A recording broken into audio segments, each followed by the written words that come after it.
pagtulong sa mga bata. Pero may mga worst cases din ako na talagang nakakalbot ako, Sir Sam. Naranasan ko din yan. Naranasan Dito rin. talaga masasampaling ka. Nabugbog ka pa, di ba? Totoo yun, totoo po yan. Okay lang, sabi ko, naiintindihan ko naman kasi.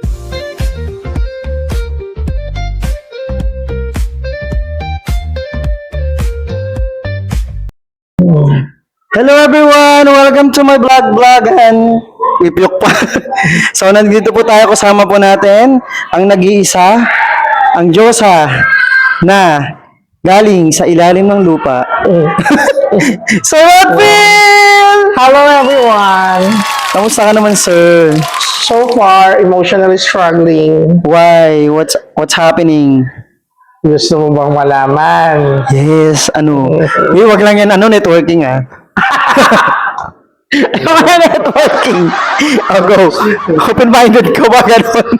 Oh, nagpunta lang dito para talaga, hello, oh my God. Oo. So, while we are waiting for other male teachers for us to practice, so, kamusta ka naman ngayon? Kumbaga, ano yung mo so far? Ano yung mga realization mo? Ano Realization ko sa buhay. Tawag yan. Kailangan lumaban. Laban lang ng laban hanggang sa lumaki. Ayan. Laban ng laban. Huwag babawi. Tapos lamon ng lamon. Umalog talaga dyan. Umalog talaga. Guys, walang lindol po dito ha. Pero mag-iingat po kayo dyan, lalo na sa mga lugar na nililindol palagi or tampalan ba tawag doon? Tampalan ng mga lindol.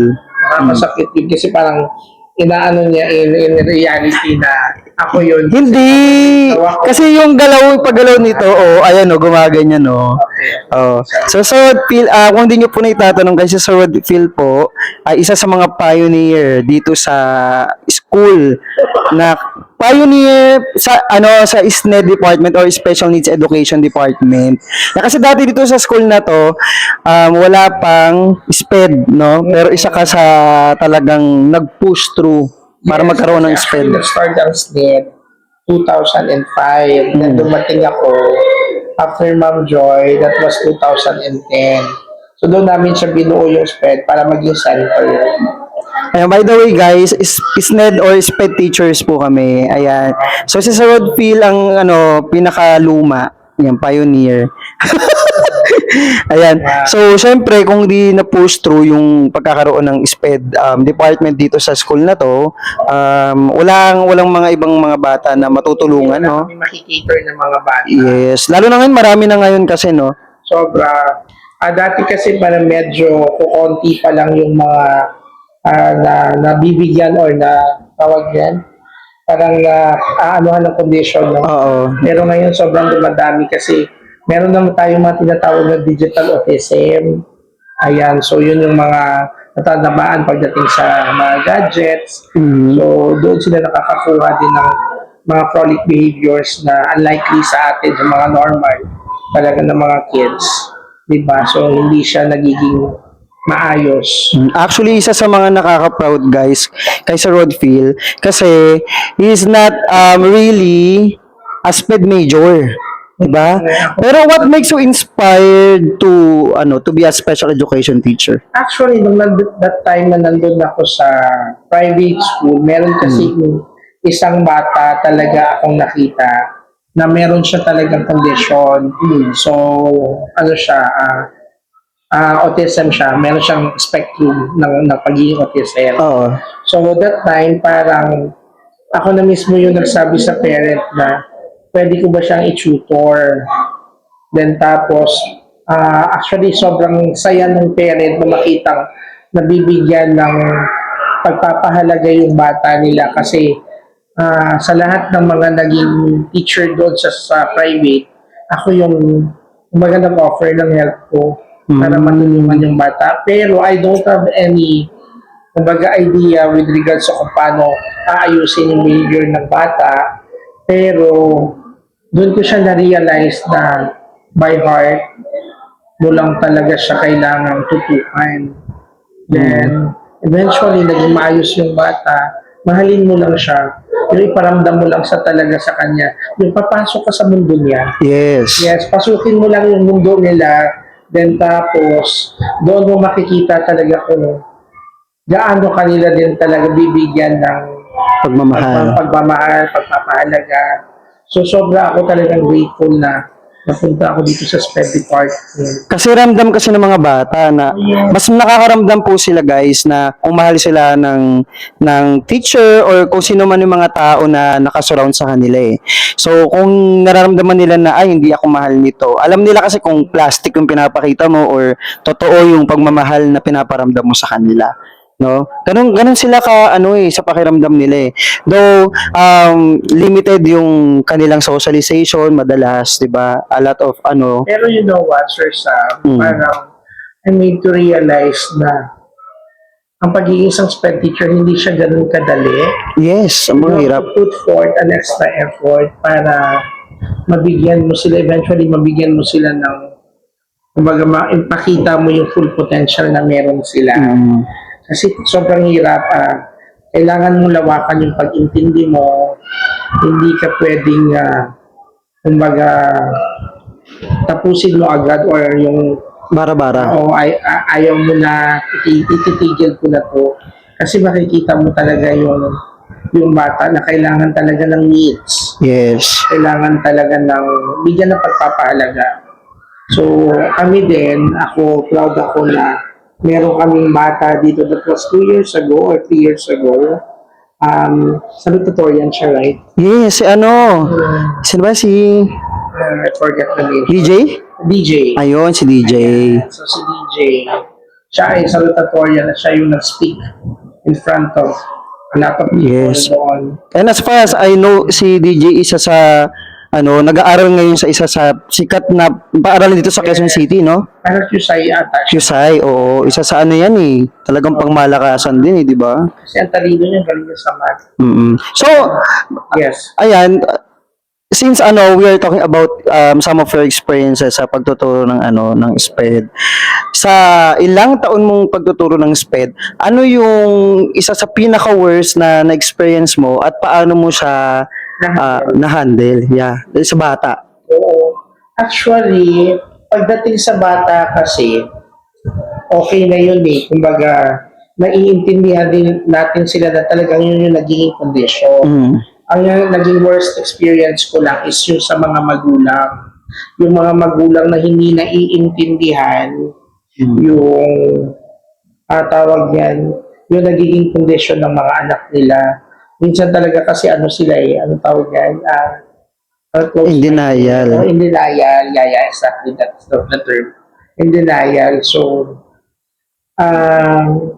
doon ko sa kanila pinaparealize na actually your kid is a blessing. Yes, Oo, indeed. yung mga anak ninyong may ganyang condition, they are actually blessings from us. So, ayan, yun yung lagi kong pinapano sa kanila kasi sa bata naman, pag merong mga makukulit o talagang severe yung nila, syempre kailangan din natin talaga ng tulong. Oo, kailangan ng support system pagdating sa pag-handle ng behavior nila.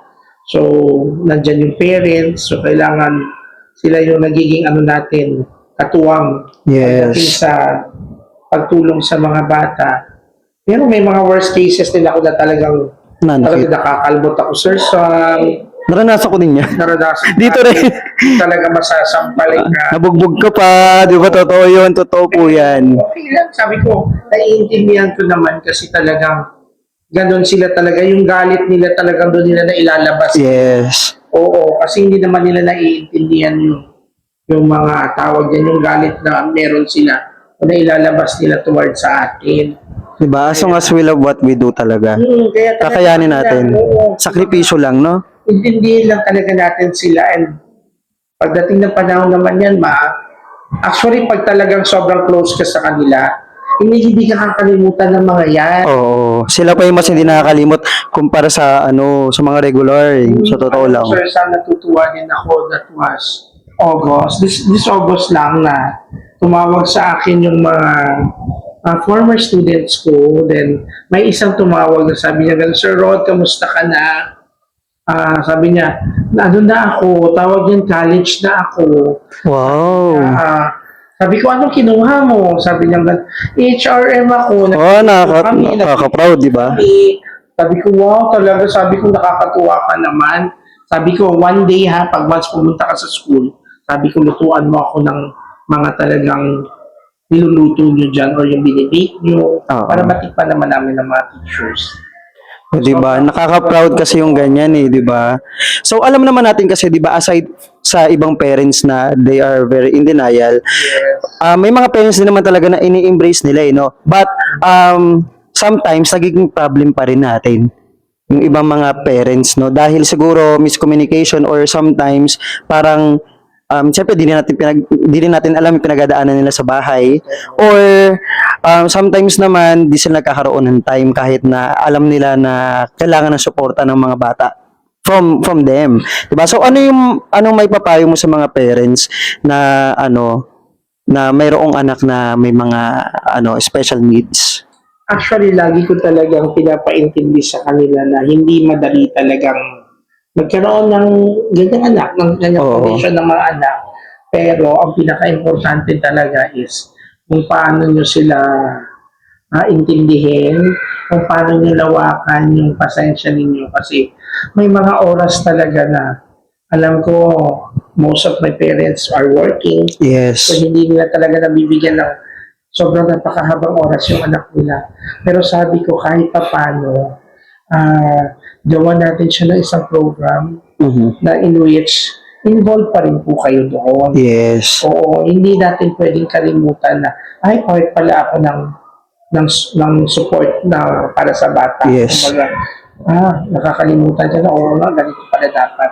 So ikaw as a teacher, ikaw yung magbibigay sa kanila ng instruction or kung ano yung pwedeng support or reinforcement na pwede mong ma-share sa mga parents. At dapat din talaga nilang bigyan ng oras. Yes. Oo, kasi kung hindi man talaga, kahit weekends, di ba, pwede silang lumabas, magkaroon ng socialization yung bata, magkaroon sila ng, kumbaga, emotional stability na in which, ay, parang nakasama ko si mama ngayon, nakasama ko si papa. Kumbaga, nagiging relax ako kasi nandyan sila para sa akin, parang ano sila na nandyan yung presence mo.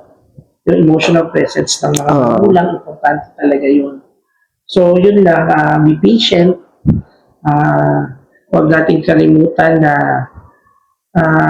maging mapagpasensya sa kung ano man yung mga tantrums meron ng mga bata. Right. So, intindihin natin at huwag kakalimutan. Napaka-importante ang therapy. Ayan, yung OT, yung speech ng bata, at saka yung playgroup. O kung talagang ano man, importante din for socialization ng bata. Yung ABA. Kahit mahirap, no, lalo na sa mga financially talaga mahirap. Yan, sobra. Talagang doon talaga medyo nawiwinda ang parents pagdating talaga sa finances. Pero marami pa rin talagang kahit gaano pa sila parang kinakapos because of financial problem, 'di ba?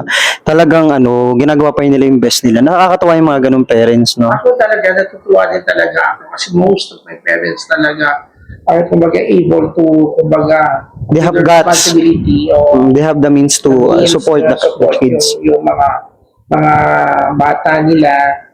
Then parang kahit pa paano, kumbaga, kung ano yung mga wants at saka yung ano ng mga bata na ipoprovide nila sa mga anak nila. And ako, kung yung mga meron din naman ako medyo sa buhay, pero sabi ko kahit wala kayong pero tayo na lang, kumbaga, kung merong tinatawag na DIY ba? Oo, do it yourself na lang. Yun na lang yung gagawin natin para for to be able to survive. Oo. So, sabi ko, ang dami din naman mga nagsusupport ng mga LGUs. Then para sa mga bata in which doon ko sila talagang inilalagay. Yeah, dito na yun yung nakakatuwa dito sa Quezon City, no, kasi ako hindi na ako taga QC, dati lang ako taga dito sa QC, no. Pero alam mo yun, ang napansin ko lang sa ibang lugar, ibang city, tawag dito, walang masyadong parang libreng eskwelahan para sa mga SPED. Pero dito sa atin sa Quezon City, ang dami na. Okay, ito yung nakakatuwa dito eh. So, ngayon, ang pinakalas na tanong ko, sir, Yes. since alam naman natin na sa pagdating ng mga panahon habang bawat taon na dumarating, padami ng padami ang nagkakaroon ng diagnosis ng SPED, no? Pero, marami pa ring tao ang hindi pa educated sa mga ganitong klase ng like hindi pa sa educated sa SPED eh. Yes, yes. So sometimes may mga iba nabubuli nila yung tao na mayroong SPED, special needs, di ba? So ano yung pwede mong ibigay na mensahe sa mga tao na hindi pa masyado or hindi talaga totally educated sa pagkakaroon ng sa community natin na pagkakaroon ng mga special children, no? O yung mga tao na mayroong special needs or special na pangangailangan.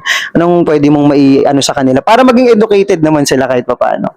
Actually, ngayon marami na din tayong mga posting sa FB, no, sa social medias na Mga vloggers, yes, artista. mga vloggers, oo, at saka may mga anak din na may mga autism, like Candy Pangilinan. Yes, si Miss Candy. Hello, Miss Candy. Hello po sa inyo. Miss Katrina. Siguro na na-educate naman na siguro kahit paano yung mga tao, no? Pagdating sa ganyan. Pero, pag-aralan, I mean, kahit wala ka namang anak ng ganyan na condition, kumbaga pag-aralan mo din, hindi yung, minsan kasi, nakikita lang natin yung mga bata na may mga ganyan, sasabihin na natin na, abnormal yung anak niya na gano'n. Actually, hindi na talaga siya pwede yung ganun at saka we would like to correct po hindi yung pagiging SPED, hindi siya pagiging abnormal o may sakit. Kasi po ang pagkakaroon ng special needs is a condition. Kasi kung sakit siya, kasi ang sakit gumagaling yan eh. Ang pagiging abnormal naman, from being ikaw ay pinanganak na okay ka naman, tapos biglang para kang nabaliw, yung ganun yun po yun. Pero ang pagiging SPED po, yan po ay isang kondisyon at hindi po siya masasabi na sakit o pagiging abnormal. Kaya sa mga tao po na hindi nakakaalam sa mga ganong klase ng kahit napakaliit na detalye about it, sana po ay ayun, kahit papaano natuto po kayo sa mga pinag-uusapan po namin ni Sir, no? Yun lang, maging makatao ka lang, maging mabait ka lang.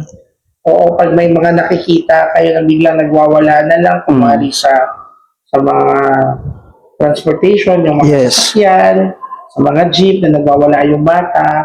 So, intindihin natin at lawakan natin yung pasensya natin na they actually have that condition. So, wag tayo yung parang biglang magkakaroon ng judgment towards the kid. Kasi actually that's a foul sa amin na siyempre nakakasakit din yan sa mga masakit din yan sa amin tsaka sa magulang. Diba? So yun lang talaga, yan pag-aralan din tapos lawakan ng pag-unawa. Mahalin din, i-embrace din natin sila because they are also human. Yes, tao din naman sila. And we believe that they don't have disability but they just have different ability. Actually, lahat sila, kung tutusin talaga, no, they are all talented. Yes, ang dami indeed. nilang mga talent na parang unexpected na, nagagawa pala nito ni ganito, ganyan. So, kailangan i-embrace natin, tulungan natin sila na maayos yung potential nila, yung talent nila. Yes.